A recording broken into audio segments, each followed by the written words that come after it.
Glória a Deus. Mateus capítulo 11, de 2 a 19. Mateus 11, de 2 a 19.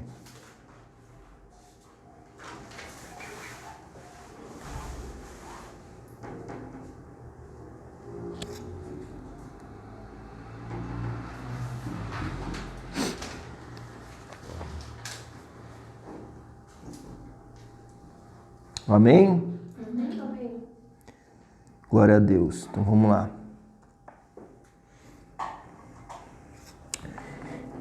Quando João ouviu no cárcere falar das obras de Cristo, mandou por seus discípulos perguntar-lhe: És tu que estava para vir, ou havemos de esperar outro?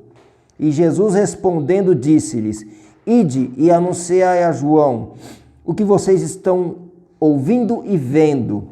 Os cegos veem, os coxos andam, os leprosos são purificados, os surdos ouvem, os mortos são ressuscitados, e aos pobres está sendo pregado o evangelho. E bem-aventurado é aquele que não achar motivo de tropeço em mim. Então, em partindo eles, passou Jesus a dizer ao povo a respeito de João Batista: Que saíste a ver no deserto? Um caniço agitado pelo vento? Sim, que saíste a ver? Um homem vestido de roupas finas? Ora, os que vestem roupas finas assistem nos palácios reais. Mas para que saístes? Para ver um profeta? Sim, eu vos digo, e muito mais que profeta. Este é de quem está escrito: Eis aí eu envio diante da tua face o meu mensageiro, o qual preparará o teu caminho diante de ti. Em verdade vos digo, entre os nascidos de mulher, ninguém apareceu maior do que João Batista, mas o menor no reino dos céus é maior do que ele. Desde os dias de João Batista até agora, o reino dos céus é tomado por esforço, e os que se esforçam se apoderam dele. Porque todos os profetas e a lei profetizaram até João, e se o quereis reconhecer, ele mesmo é Elias que estava para vir. Quem tem ouvidos para ouvir, ouça. Mas a quem hei de comparar essa geração? É semelhante a meninos que, sentados nas praças, gritam aos companheiros: Nós vos tocamos flautas e não dançastes, entoamos lamentações e não pranteastes. Pois veio João, que não comia nem bebia, e dizem: Tem demônio. Veio o filho do homem, que come e bebe, e dizem: Eis aí um glutão e bebedor de vinho, amigo de publicanos e pecadores. Mas a sabedoria é justificada por suas obras. Senhor, eu quero apresentar essa palavra diante do teu altar, ó Deus, e pedir que o Senhor tenha misericórdia da minha vida e me dê graça para que eu possa transmitir a tua palavra, Senhor, de acordo com a tua vontade, que a minha boca seja a tua boca, que os meus pensamentos e sentimentos sejam os teus pensamentos e que a minha vontade seja a tua, Pai, porque eu me despojo de mim e eu me entrego à tua vontade para que o Senhor faça a sua vontade neste lugar. Eu te peço em nome de Jesus Cristo. E antes de mais nada, eu já amarro agora todo espírito de confusão, todo espírito de dúvida, todo espírito que é contra essa palavra, eu amarro em nome de Jesus e eu ordeno que saia deste lugar. Cale-se agora, Satanás, em nome de Jesus, e saia deste lugar para que a vontade de Deus se manifeste aqui, em nome de Jesus. Amém. Amém? Amém. Glória a Deus. Pessoal, hoje nós vamos falar a respeito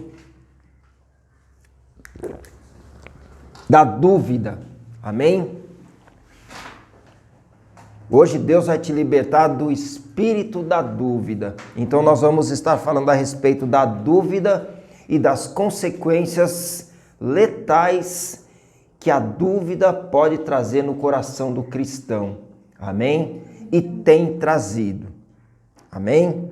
Então nós vemos aqui uma passagem que fala a respeito, uma história engraçada até, porque lá no verso 2 começa assim, olha como começa essa palavra, essa passagem. Quando João ouviu no cárcere falar das obras de Cristo, mandou por seus discípulos perguntar-lhe: És aquele que estava para vir ou havemos de esperar outra? Primeiro lugar, se a palavra fala que João ouviu no cárcere as obras de Cristo, não seria o caso então dele acreditar? Mas aqui teve o efeito contrário, porque a palavra fala que quando João passou a ouvir que Jesus estava fazendo grandes obras na terra, ele pegou os discípulos dele e mandou um recado para os discípulos dele, porque ele estava encarcerado. Vai lá e pergunta então para Jesus se é ele mesmo que é Jesus ou nós havemos de esperar outra. Não é uma coisa um tanto quanto engraçada, confusa? Porque se ele ouviu das obras de Cristo, era o caso dele crer. E não ele pegar os discípulos dele e ir lá indagar a Jesus Cristo a respeito se realmente era Jesus Cristo que era o prometido das nações ou se haveria de aparecer outro. Um tanto quanto confuso esse pensamento de João. Por quê? Porque, na verdade, o pensamento de João qual era? João, ele estava vivendo um momento complicado da vida dele. Ele estava preso, encarcerado, sem motivo nenhum. De forma totalmente injusta, estava lá João numa cadeia, João Batista, aquele grande homem de Deus. E aí João Batista, no pensamento dele, ele deve ter pensado, poxa, Jesus Cristo está fazendo a obra, Jesus Cristo está fazendo aquilo que ele veio fazer. Jesus Cristo está trazendo à existência o cumprimento de todas as promessas. Então por que será que ele não faz nada por mim? Por que eu estou preso aqui então? É por isso que nós vamos hoje estar falando a respeito da dúvida. Porque a dúvida é um pensamento tão demoníaco que ele faz com que nós acabemos por cometer um dos pecados mais graves que existe na Bíblia, que é o pecado da tentação. Nós tentamos a Deus, porque foi o que aconteceu com João Batista. Ele estava passando por um momento difícil na vida dele. E quando ele vê Jesus Cristo fazendo grandes obras, grandes milagres, e ele lá preso, pensando, caramba, ninguém vai me ajudar. Eu vim para esse cárcere sem culpa nenhuma, mas ainda que eu tenha culpa, Jesus Cristo não vai advogar minha causa. E o espírito da dúvida entrou no coração do João e fez com que ele questionasse se Deus era Deus mesmo. Foi essa pergunta que ele mandou os discípulos fazer para Jesus. Vai lá e pergunta para Jesus se Deus é Deus mesmo. Na verdade, ele tentou a Jesus, porque ele fez uma pergunta, se o Senhor é Deus, então por que ele não me tira daqui? Não está escrito que o Senhor veio para libertar os cativos? Eu estou aqui cativo. Então vai lá, pergunta se realmente Jesus é Jesus, porque ele está fazendo tanta coisa e ele não me tira daqui, não acontece nada. E aconteceu que João Batista ele cometeu um pecado gravíssimo, porque ele feriu um mandamento. Qual o mandamento que ele feriu? Não tentarás o Senhor teu Deus. Porque o mesmo espírito de dúvida que foi lá conversar com Jesus Cristo no deserto, e o intitulamento dessa passagem é A Tentação de Jesus. Qual foi a tentação de Jesus? Como que Satanás chegava para Jesus Cristo a respeito de todas as coisas? A respeito da pedra que ele disse, se você está com fome, então faz essa pedra se transformar em pão. Como que ele chegava na presença de Jesus? Tentando Jesus. Se você é Deus, se você é Deus mesmo, faça isso. Se você é Deus mesmo, pula daqui. Se você é Deus mesmo, e Jesus Cristo ele disse para Satanás, a palavra fala que eu não posso tentar o meu Deus. E João estava ali tentando Deus, perguntando, questionando, será que você é Deus mesmo?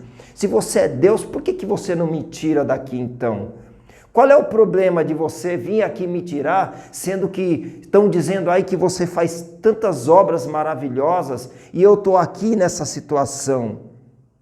E quantas vezes nós colocamos dúvida no nosso coração a respeito das coisas quando nós estamos vivendo um momento meio contrário àquilo que a gente acreditava que ia acontecer nas nossas vidas. É óbvio que João Batista tinha o entendimento de que, se ele veio para libertar os cativos, ele vai me libertar também.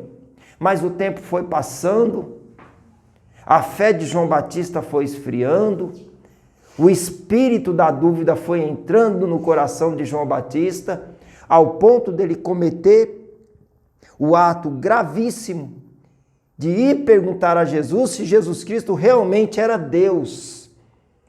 Se realmente ele era o Filho de Deus, ou deveríamos esperar um outro.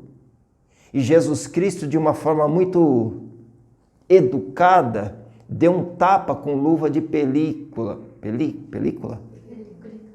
Pelica. Deu um tapa com luva de pelica no rosto de João Batista, dizendo assim: avisa para o seu mestre que os cegos estão enxergando, os coxos estão andando, os surdos estão ouvindo, os leprosos estão sendo purificados, os mortos estão sendo ressurretos, aos pobres é pregado o evangelho.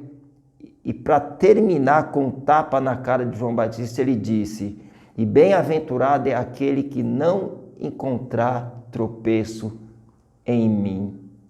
Porque o espírito de dúvida faz com que Jesus Cristo acabe por ser uma pedra de tropeço nas nossas vidas. E isso tem acontecido com muitos cristãos que, vivendo momentos difíceis em sua vida, questiona a autoridade de Deus. Por que Deus não está fazendo isso? Por que Deus está permitindo que isso está acontecendo? Será que o Senhor é Deus mesmo? Se o Senhor é Deus, por que então que o Senhor não me livra disso? É a mesma pergunta que o espírito de dúvida, que é o próprio Satanás, colocou sobre Jesus Cristo. Jesus, se você é Deus mesmo, por que você não faz isso? Se você é Deus mesmo, por que você não transforma isso? Se você é Deus mesmo, por que não mostra que é Deus fazendo isso? E o espírito de dúvida realmente faz com que, infelizmente, os cristãos acabem por se tornar pedra de tropeço, porque Jesus disse: bem-aventurado é aquele que não achar em mim motivo de tropeçar. Ele deu esse recado para João Batista, dizendo: João, você está fazendo, a tua fé está fazendo você tropeçar. O momento que você está vivendo está fazendo com que as minhas obras sejam motivo de tropeço na tua vida. Porque não é porque eu estou sarando um, curando o outro, que eu tenho a obrigação de fazer aquilo que você quer na hora que você quer. Mas a verdade é, eu sou o Cristo, eu fui chamado e sou eu mesmo, porque os cegos estão enxergando, os mortos estão ressuscitando e aos pobres está sendo pregado o evangelho da prosperidade. Então, hoje nós vamos arrancar do nosso coração esse espírito de dúvida, para que ele não faça com que nós façamos de Jesus a pedra angular uma pedra de tropeço e nós questionemos a autoridade de Jesus, perguntando para ele se realmente ele é Deus. Amém? Segundo lugar, esse espírito de dúvida, ele faz com que nós nos tornemos pequenos no reino de Deus. A palavra de Deus diz que nós fomos chamados para ser grandes. Tanto é que o próprio Jesus um dia falou: aquele que crê em mim vai fazer as obras que eu fiz e obras maiores fará, porque eu vou para o meu Pai. Jesus Cristo estava dizendo ali: vocês foram chamados para ser grandes, para mostrar a grandeza do Deus que vocês servem. Mas a dúvida, porque Jesus disse: aquele que crê em mim fará isso, será grande. Mas a dúvida, ela faz com que nós tomemos o caminho contrário do chamado de Deus para as nossas vidas. Que ao invés de glorificar o nome dele, nós escandalizemos, sendo pequenos no reino de Deus. Lá no verso, a partir do verso 7 até o verso 11, a palavra fala que Jesus Cristo, ele começou a dar testemunho de João. Então ele disse assim, ó: então partindo eles, passou Jesus dizer ao povo a respeito de João: o que vocês saíram a ver no deserto? Um caniço agitado pelo vento? Sim, o que vocês saíram a ver? Um homem vestido de roupas finas? Ora, os que vestem roupas finas assistem nos palácios reais. Mas para que vocês saíram? Para ver um profeta? Sim, eu vos digo, e muito mais que profeta. Este é de quem está escrito: eis aí envio diante da tua face o meu mensageiro, o qual preparará o teu caminho diante de ti. E Jesus continua falando de João: em verdade eu vos digo que entre os nascidos de mulher, ninguém apareceu maior do que João Batista. Mas, lembra quando a pastora Tânia nos ensinou que quando você encontra o versículo na Bíblia que tem o mais, vem bomba por aí? E é verdade, sempre quando você encontrar um mais, pode ter certeza que vem bomba por aí. Porque olha aqui Jesus Cristo enaltecendo João Batista. O próprio Jesus Cristo reconhecendo a grandeza de homem de Deus que ele era. Aquele que nada mais, nada menos veio preparar o caminho para a vinda do Filho de Deus. Aquele que nada mais, nada menos, Jesus Cristo fala que nascido de homem, nascido de mulher, não tinha ninguém maior que João Batista.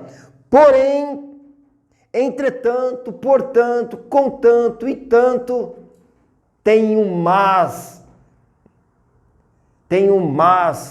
na oratória de Jesus Cristo. E o que ele disse depois do mas? O menor no reino dos céus é maior do que João Batista. O menor no reino dos céus é maior do que João Batista. Por que o menor no reino de Deus é maior do que João Batista? Por que será que Jesus colocou João Batista como o menor dos menores no reino de Deus? Por que será? Primeiro você precisa entender o que é o reino de Deus para você chegar à conclusão. Lá em Romanos 14, 17, a palavra fala: porque o reino de Deus não é comida e nem bebida. Ou seja, o reino de Deus ele não veio para satisfazer os desejos carnais de ninguém. João Batista estava querendo ali uma satisfação dos seus desejos carnais. Ele estava vivendo aquele momento de incredulidade, de dúvida, porque ele pensava: mas eu sou um profeta, eu vim preparar o caminho de Jesus e agora eu estou aqui preso sem nenhuma justificativa e Jesus arrebentando lá fora e não olha para o meu problema, não satisfaz a minha necessidade de ser justificado de forma carnal. Mas a palavra fala que o reino de Deus não é comida e nem bebida, ele não veio satisfazer a carne, a vontade carnal de ninguém. E a palavra continua dizendo, Romanos 14, 17, mas o reino de Deus é justiça. O que é justiça? É a manifestação do poder de Deus. O reino de Deus é justiça, a manifestação da presença de Deus. Vírgula, o reino de Deus é paz. Paz é a certeza, paz é fé, é a certeza da promessa, daquilo que foi prometido, que vai se cumprir. Vírgula, e alegria no Espírito Santo. Isso é o reino de Deus. Justiça, paz e alegria no Espírito Santo. O que é alegria no Espírito Santo? É você não ter motivo humano, circunstâncias humanas nenhuma para você mudar o teu comportamento a respeito das coisas espirituais. Alegria no Espírito significa você estar alegre e contente em qualquer circunstância, como se a promessa já estivesse concretizada, e não depender das coisas humanas que mudam ao todo tempo para você ser uma pessoa feliz ou uma pessoa triste. Era isso que Jesus Cristo estava dizendo, que aquele que anda na certeza, que não tem dúvida nenhuma das promessas de Jesus Cristo, aquele que não tem dúvida nenhuma daquilo que Deus prometeu, tem certeza que vai se cumprir, esse se torna maior do que João Batista, porque João Batista, ainda que sendo grande, ainda que sendo o maior profeta que já existiu, aquele que preparou o caminho para Jesus Cristo, por causa da dúvida que ele teve, do próprio Jesus Cristo, daquele que ele sabia que era filho de Deus desde o começo, por causa da dúvida que ele teve, ele veio a se colocar como o menor dos menores no reino de Deus. É por isso que nós devemos combater de forma veemente a dúvida nos nossos corações. E se existe uma coisa nas nossas vidas que faz com que nós tenhamos dúvida no nosso coração, são as coisas que acontecem em nós que vão contra aquilo que nos foi prometido. E nós sabemos que o reino de Deus, ele é desse jeito. O reino de Deus, ele se move de uma forma tão espiritual que nem o diabo consegue entender qual é o caminho que Deus cursa nas nossas vidas para cumprir as suas promessas. E nós não podemos permitir que por causa desse caminho, das coisas que acontecem antes que a promessa se cumpra, nós não podemos permitir que nós nos tornemos pequenos no reino dos céus tendo dúvida.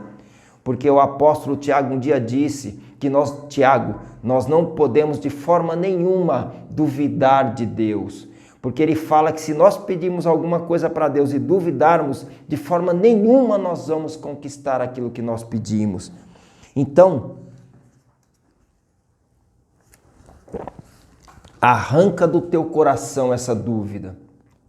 Tira dos teus pensamentos esse sentimento de dúvida que entra no seu coração por causa de circunstâncias humanas que venham a acontecer.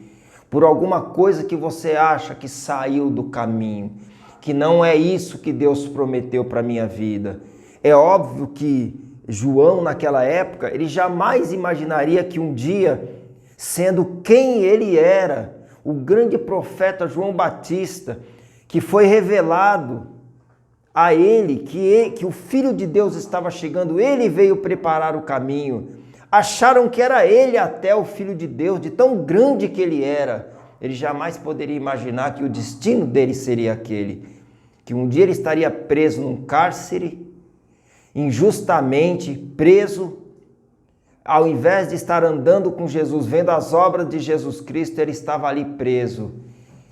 Mas por mais que ele pudesse achar que Deus não estava na vida dele, Deus estava. Porque João Batista ele teve o grande privilégio de ser o primeiro mártir do Novo Testamento. O primeiro mártir foi João Batista. Foi aquele que morreu degolado por causa do Evangelho, porque ele pregava a justiça. Esse era o destino dele. Que destino maravilhoso, né? Morrer como mártir, morrer por causa de Jesus Cristo. Foi degolado,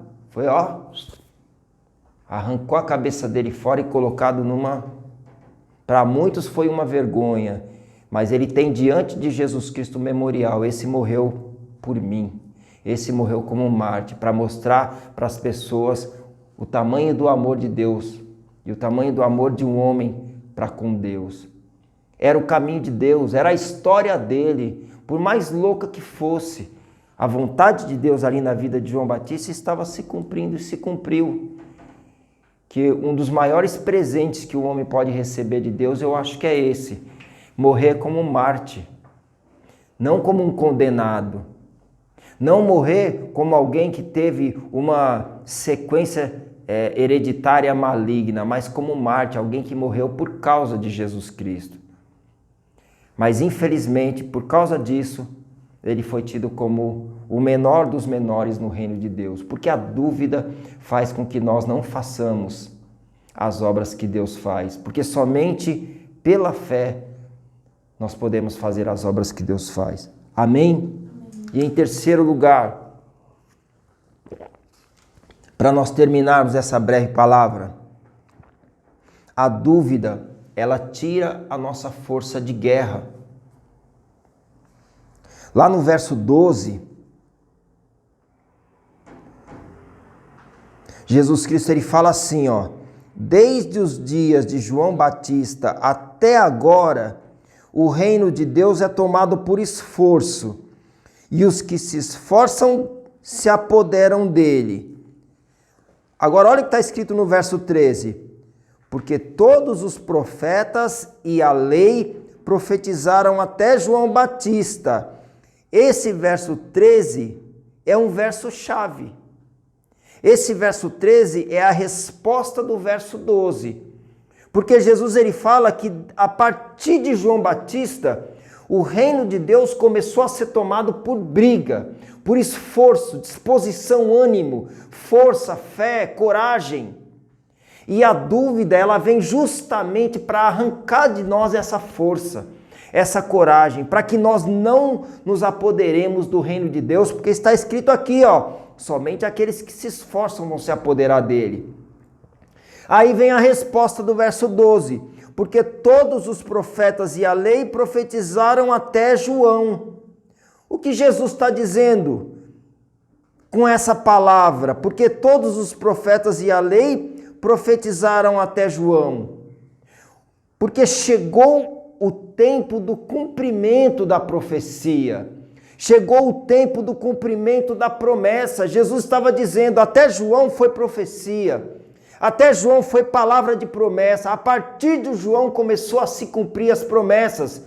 Mas somente aqueles que têm força, que têm coragem, que têm fé, que têm ânimo e disposição, que crer, vão se apoderar da promessa. Não é mais tempo de profecia, é tempo de viver a promessa. Mas somente aqueles que são fortes.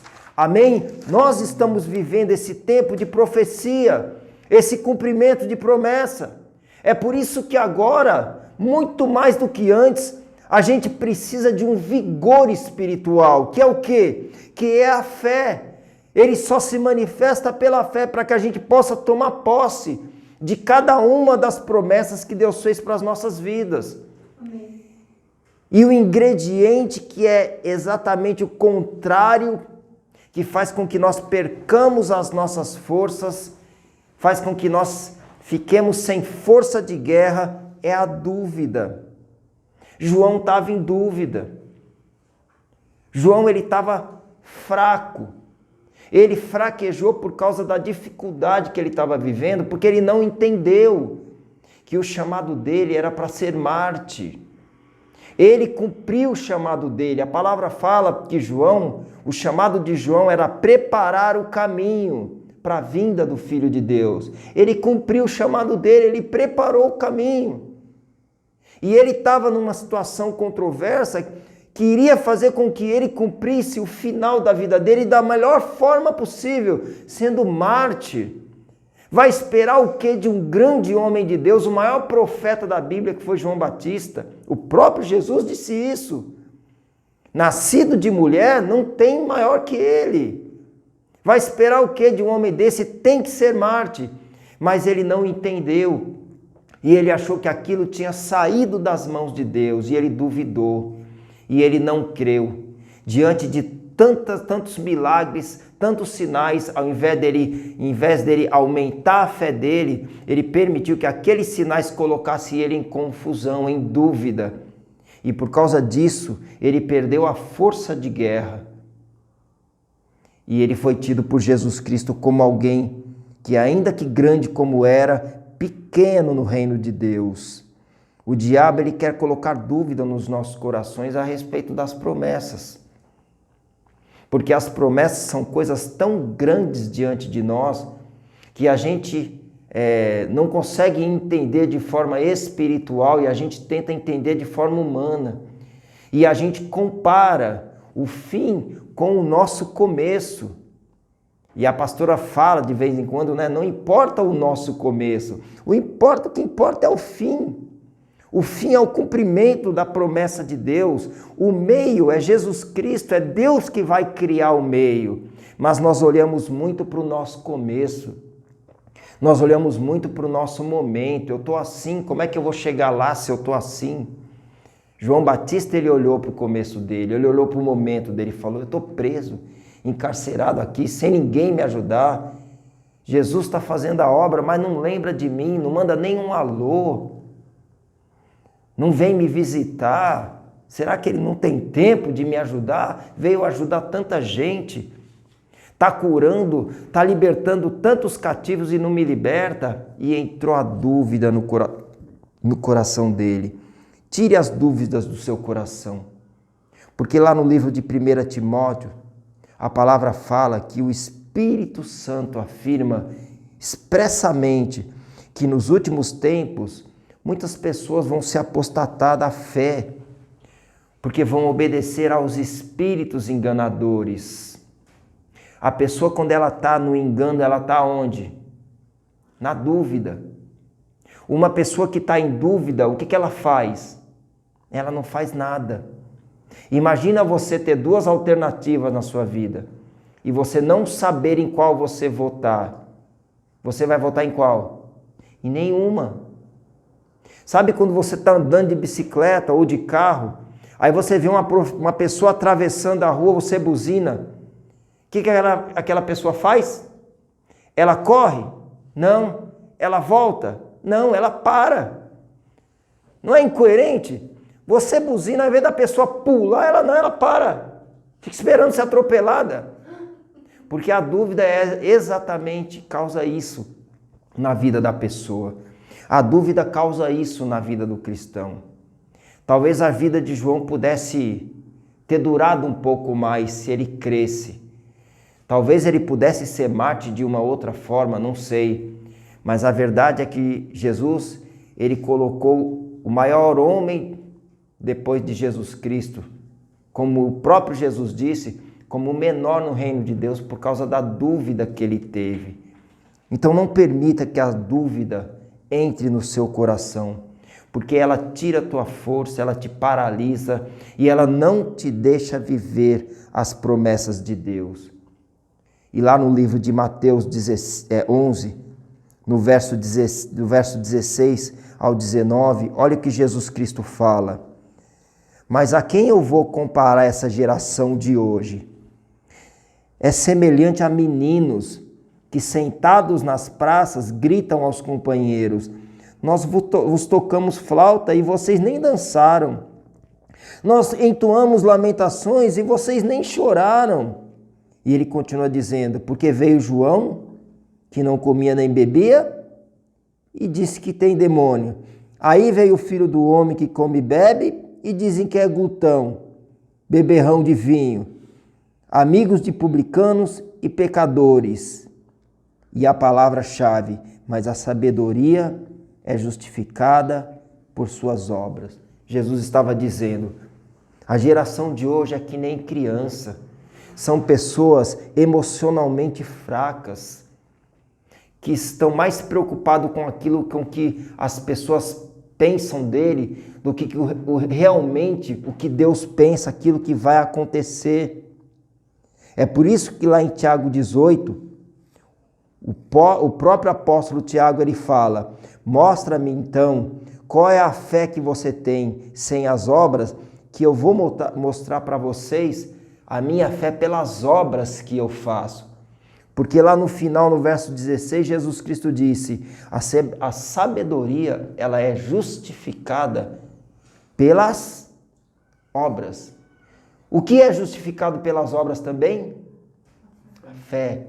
Jesus Cristo estava dizendo: a sabedoria do homem está baseada na fé que ele tem. E fé é a coisa de uma pessoa emocionalmente equilibrada.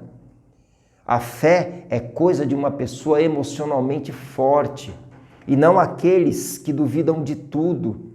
Porque ele fala, vem João de um jeito, fala que é demônio. Vem Jesus de contrário, fala que é demônio também. E fica que nem criança, chorando pelos que os outros pensam. Eu faço isso, você não faz nada. Eu penso isso. Jesus Cristo, ele nos chama para que pela fé, pela sabedoria, nós produzamos obras. Como o próprio apóstolo Tiago fala, só tem uma forma de nós justificarmos a nossa fé: pela obra. E a fé é aquilo que é totalmente o contrário da dúvida. E nós precisamos confirmar que a sabedoria de Deus está em nós por causa das nossas obras, que só virão pela fé. Então, como você pode aniquilar na tua vida esse espírito de dúvida, esse espírito de confusão que vem fazer você se tornar uma pessoa fraca, que vem fazer você tentar Deus questionando, se Deus é Deus, por que eu estou desse jeito? E vem fazer com que você se torne uma pessoa vencida, que não alcance as promessas. É você manifestando a sua fé. Só existe uma forma de vencer o espírito da dúvida: manifestando a fé. Amém? Nós estamos vivendo o tempo da promessa. Nós estamos vivendo a melhor época do Evangelho, porque o próprio Jesus Cristo disse: a profecia e a lei foi até João. A partir de agora é reino de Deus. Lembra quando Jesus Cristo falou? É chegado o reino de Deus. O próprio João Batista disse isso e o próprio Jesus Cristo disse isso. Se eu curo isso, se eu expulso o demônio pelo dedo de Deus, então é chegado o reino de Deus. É chegado o cumprimento das promessas de Deus. Se existe promessa na sua vida, não tenha dúvida, mas creia. A despeito do que você esteja vivendo na sua vida, a despeito da circunstância do passado ou do presente, acredite que lá no futuro a promessa de Deus vai se cumprir na sua vida. Amém? Em nome de Jesus. Vamos ficar de pé então?